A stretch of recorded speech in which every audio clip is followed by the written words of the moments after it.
নমস্কার বন্ধুরা, কেমন আছেন সবাই? আশা করি সবাই ভালো আছেন।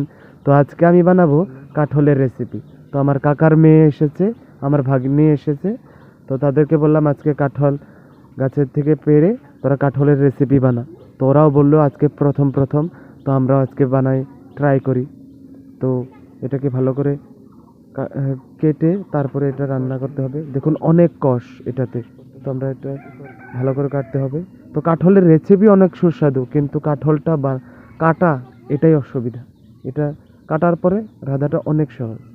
তো মা বললো এটা পুকুর পাড়ে নিয়ে যেয়ে এটা ভালো করে কেটে আন, তারপরে এটাকে ধুয়ে সিদ্ধ করে এটাকে রান্না করতে হবে।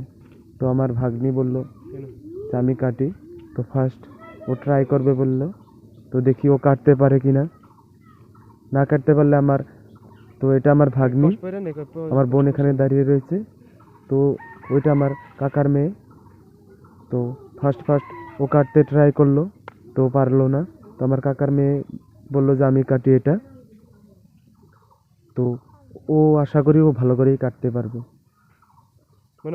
ও কাটছে কাঁঠালটা, অনেক কষ, এটা ধরাই যাচ্ছে না। ওয়াও, দেখুন কষে কষ। ওয়াও, কাটছে কাটছে কাটছে। এটাকে কেটে তারপরে রান্না করতে হবে। দেখুন গুটিও এসে গেছে ভিতরে, কাঁঠালের গুটিগুলো, কাঁঠাল এসে গেছে। তো এটাকে ভালো করে কাটতে হবে এবার। তো কাটতে থাকুক। দেখুন এটার উপরের খোলসটা ছাড়িয়ে নিতে হবে। তো উপরের খোলসটা ছাড়াচ্ছে, তারপরে এটাকে আলুর সাইজে কাটতে হবে। তো পুকুর পাড়ে আমরা বসে বসে এগুলো করছি।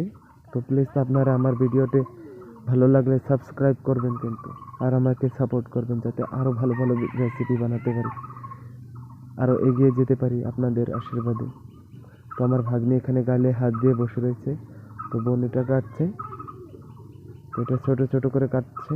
দেখুন বা, তো এটা মনে হয় অনেক সুস্বাদু লাগবে। আমি অত খাইনি, তো মাকে বলি, মা কাটার জন্য রান্না করে না, এটা অনেক কষ হয় বলে। গ্রামে থাকলে এটাই এক সৌন্দর্য। গ্রামে শাকসবজি অনেক পাওয়া যায়, আমার এখানে অনেক শাকসবজি রয়েছে। তো দেখুন পুকুর পাড়ে বসে বসে আমরা রান্না করছি। ওইদিকে আমাদের পাড়ার পিসিরা আসছে, ওরা বলছে কি করছো, তো এখানে আসছে ওরা। দেখুন ওরাও দাঁড়িয়ে রয়েছে। ইউটিউবে দিই আমরা। তোমার ভাগ্নি বসে বসে দেখছে। তো ও বলছে আমি রান্না করব, তুমি কুটো। এটাকে ভালো করে ওরাও দাঁড়িয়ে দাঁড়িয়ে দেখছে কিভাবে কাটছে। তো পুকুর পাড়ে দেখুন এক মনোরম দৃশ্য পুকুর পাড়ে। আমার ভাগ্নিকেও কাটতে দিলাম, লাস্টেও অল্প কেটেছে। তো এটাকে কাটার পর প্রায় শেষের পর্যায়ে কাটা হয়ে গেছে। তো এটাকে ধুয়ে নিব। তো আমার ভাগ্নি এগুলো বাসনগুলো মেজে নিচ্ছে। তো ও বলছে দেখো কত আঠা। তো আমি বললাম যে ভালো করে এটা ধুয়ে নাও। তো ধুয়ে তারপরে কাঁঠালগুলো ধুয়ে নাও। তো কাঁঠালগুলো ধুয়ে হয়ে গেছে, এগুলো এখন এটাকে ভাপ দিতে হবে। তো ধুয়ে নেওয়া হলো এটা। তো আমার কাকার মেয়ে খড়ি আনতে গেল, ঘরের ভিতরে খড়িগুলো আছে, খড়িও শেষ। তো মা বললো তাই যে এগুলো ভালো করে রান্না কর। তো খড়ি আনলো। দেখুন এখানে ভাপ দেওয়ার জন্য এটা তুলে রাখা হয়েছে। তো মাংস দিয়েও রান্না করা যায়, এগুলো নিরামিষও খাওয়া যায়। তো এটাকে ভাপ দেওয়ার জন্য বসিয়ে দেওয়া হলো। তো এবার হতে থাক এটা। ভাপ দেওয়ার পর এটাকে আবার তেল দিয়ে এটা মশলাপাতি দিয়ে এটাকে রান্না করা হবে। তো ভাপ হয়ে গেছে প্রায়। তো এটাকে এবার নামিয়ে, এটা ভাপ দেওয়া হয়ে গেছে। বা, এটা ভাপ দেওয়া হওয়ার পরে এটা নামিয়ে নিলাম। তো এখানে এবার মশলাপাতি দিয়ে এটাকে রান্না করা হবে। তেল দিয়ে দিলাম, পেঁয়াজ।